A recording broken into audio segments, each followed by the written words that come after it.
అద్భుతాలు అప్పుడున్నాయి, ఇప్పుడున్నాయి, ఎప్పటికీ ఉంటాయి. ఇక్కడ కూర్చున్న వారి ప్రతి ఒక్కరి జీవితంలో, నా జీవితంలో దేవుడు చేసిన అద్భుతాలు ఎన్నో ఉన్నాయి. ఎన్నోసార్లు స్వస్థపరిచిన సందర్భాలు ఉన్నాయి. దేవుడు తప్పనిసరిగా స్వస్థపరుస్తాడు, అద్భుత కార్యాలు చేస్తాడు, ఆశ్చర్య కార్యాలు చేస్తాడు.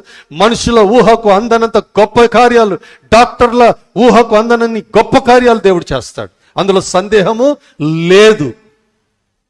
కానీ అద్భుతాలు యేసు నామములో ఉంటాయి, కానీ అరటిపండులో ఉండవు. హలో, అద్భుతాలు యేసు నామములో ఉంటాయి, కానీ యాపిల్ పండులో ఉండవని ప్రభు పేరట నేను జ్ఞాపకం చేస్తూ ఉన్నాను.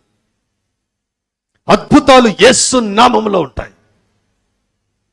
ఆయన మాట, ఆయన ఆయన ఆయన ఆయన ఆయన ఆయన పేరులో శక్తి ఉంది, ఆయన నామములో శక్తి ఉంది. హల్లెలూయా. అంతేగాని దీంట్లో అద్భుతాలు ఉంటాయని ఇక రకరకాల విన్యాసాలు బయట జరుగుతూ ఉన్నాయి. జాగ్రత్త.